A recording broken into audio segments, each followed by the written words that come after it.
Hey everyone, welcome back. It's Annie, your friendly financial planner with over 20 plus years experience in financial services, here to share some financial wisdom. So this is video 5 in the 10-part TFSA series. And if you watched my last video, we talked about how do TFSA withdrawals work. This video is going to be about when it makes sense or doesn't make sense to do a TFSA withdrawal. So I made some notes here. Let's talk about it. So when's a good time to do a TFSA withdrawal? Well, generally the answer is anytime, really, anytime and or in an emergency situation. That could mean things like house repairs, a car purchase, education expenses, travel, first and last rent, like all of those things can definitely apply and would make sense for your TFSA. A lot of these expenses are things that are short-term goals. Usually you know approximately the amount that you'll need for these expenses. If you want your emergency savings to be your TFSA account, I think that's a great idea. Normally we recommend 3 to 6 months of expenses to be your emergency savings. I think more than that is also a good idea, but if your initial goal is to have 3 to 6 months of expenses covered, and that's your emergency fund and your TFSA account is going to be that emergency account for you, then you already know that when that emergency expense comes up, maybe something happened to a tire in your car. Suddenly there was a nail that was in there and you need to replace the tire, right? Or you need to plug it.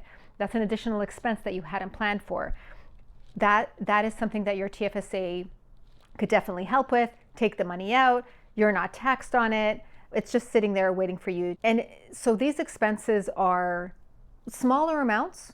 They typically have a defined amount, meaning you know approximately how much these things are going to cost in advance. So for example, you want to travel, it's going to cost anywhere, depending on where you're going and what you're doing, let's say $2,000 or $5,000 or $10,000, right?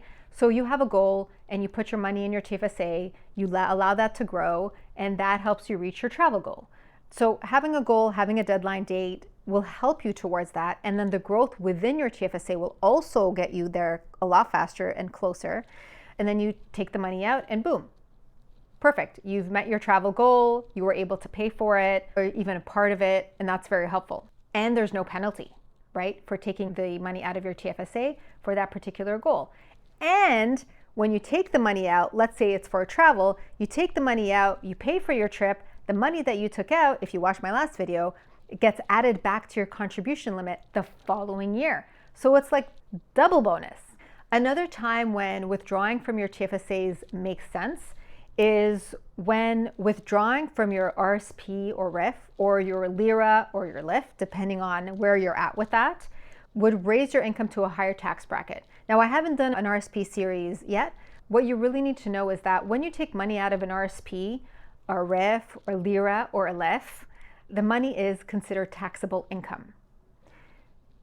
Now, if you need income and you need money that you need to withdraw, this is when good financial planning is really necessary, and having someone on your side and knowing your situation and knowing what's important to you, not just your numbers, but what you value, is really, really helpful. And that's the work that I do for the people that I work with. So if you've got somebody that you're working with, this is really helpful. It's about balancing the money that you need to take out of your RIF and LIF, sometimes out of your RSP and LIRA, along with the money that you can withdraw from your TFSA. So if it's going to affect your income tax bracket and it's going to pop you up into the next level of income tax, then you may want to consider withdrawing money from your TFSA instead of taking additional money out of your other registered accounts. So that's another great time when it makes sense to take money out of your TFSA. Another good time, I would say, to consider taking money out of your TFSA is when the return on your investment is less than the interest rate you're paying on debt. So what do I mean by that? If you have debt that is, and the interest rate on that is 20%, okay? Or even if it's 10%. Like I've seen some credit cards that have like 12, 13%. Those are the low fee credit cards.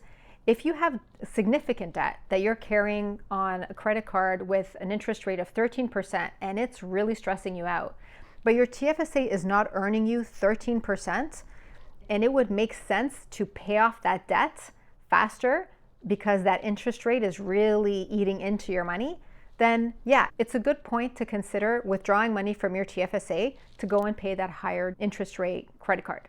So when's not a good time to take money out of your TFSA? When your return on investment, so in other words, when your return rate, the growth that your TFSA investment account is experiencing, and if you ever go into your statement, if you do online investing, they always show you your growth rate or your return rate.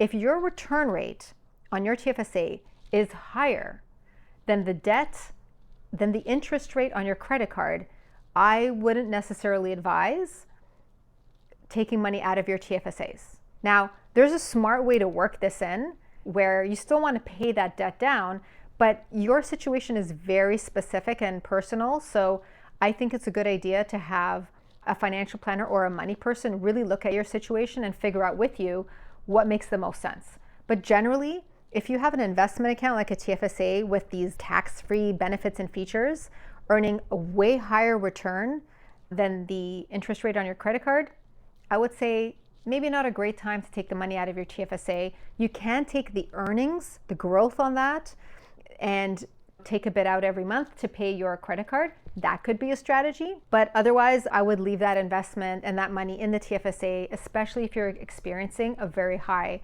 return on that investment. And by the way, if you don't know what your return is and you have an advisor, go and ask them. They'll pull up the statements and the reports for you, and they have that ready within arm's reach. Like it's very easy to pull up. And also, you probably have access to your investment accounts and your reports, so maybe you can even pull that up for yourself. Another time when it may not make sense to take money out of your TFSA is when you're going to lend money to somebody else hoping to get it back. So generally, I don't recommend lending money to anybody. It's very, very rare that you get the money back, no matter how much you love the person and how much they love you and what a great relationship you have. In my experience and the experience of many people that I've spoken to, if you're going to lend money to somebody, then it's a lot easier if you just expect not to get it back. Period. Consider it a gift.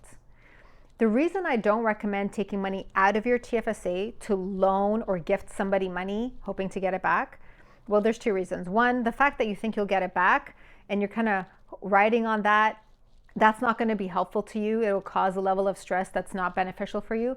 But also, in taking that money out, there's an opportunity cost there, meaning that if you left the money in your TFSA account, it would have the opportunity to grow on itself and get bigger and bigger. And the earnings on that money would continue to grow month over month, year over year. But by taking it out, you're not just taking out, let's say $5,000.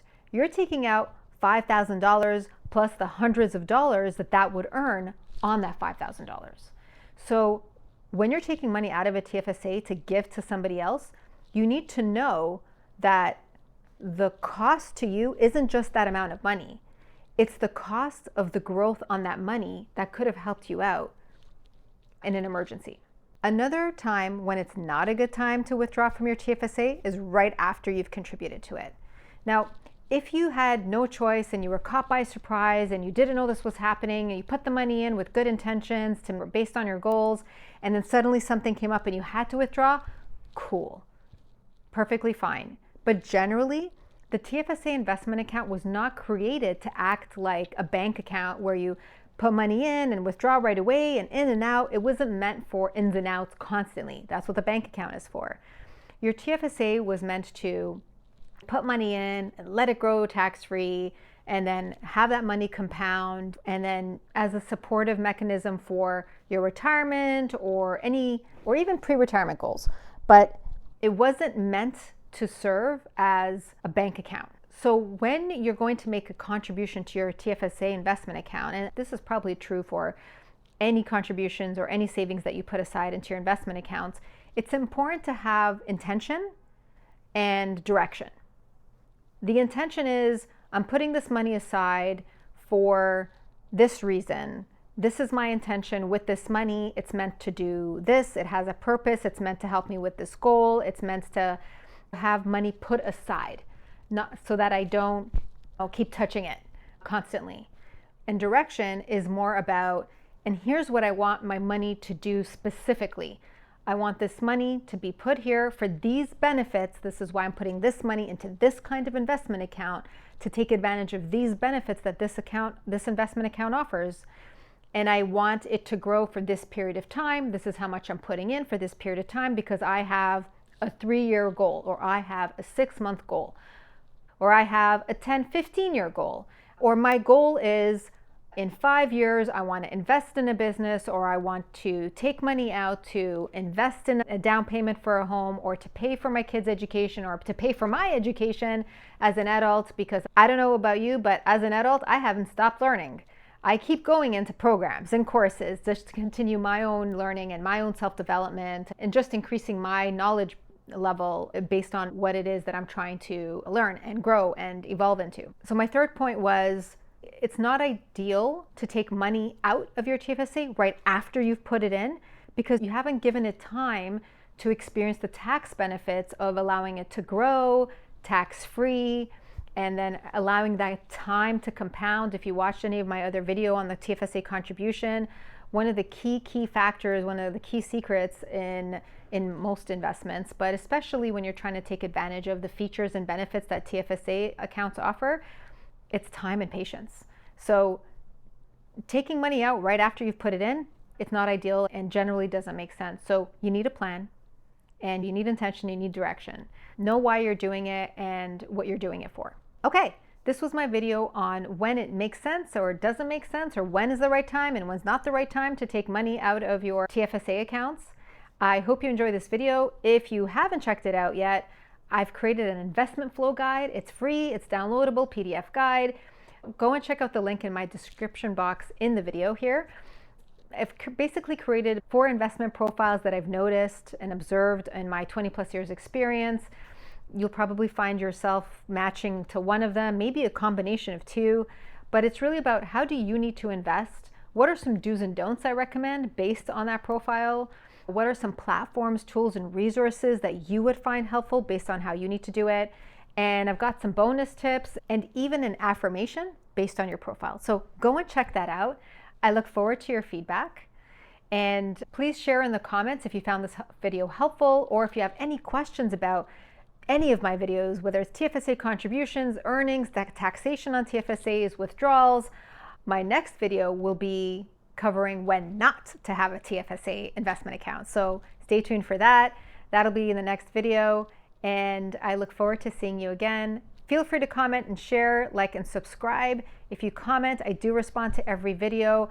And if you subscribe, you'll automatically get notified of when my next video is, and that way you'll be able to follow in this 10-part video series on TFSAs or any other videos that I put out. I really appreciate you. Thanks for watching. I'll see you in the next one.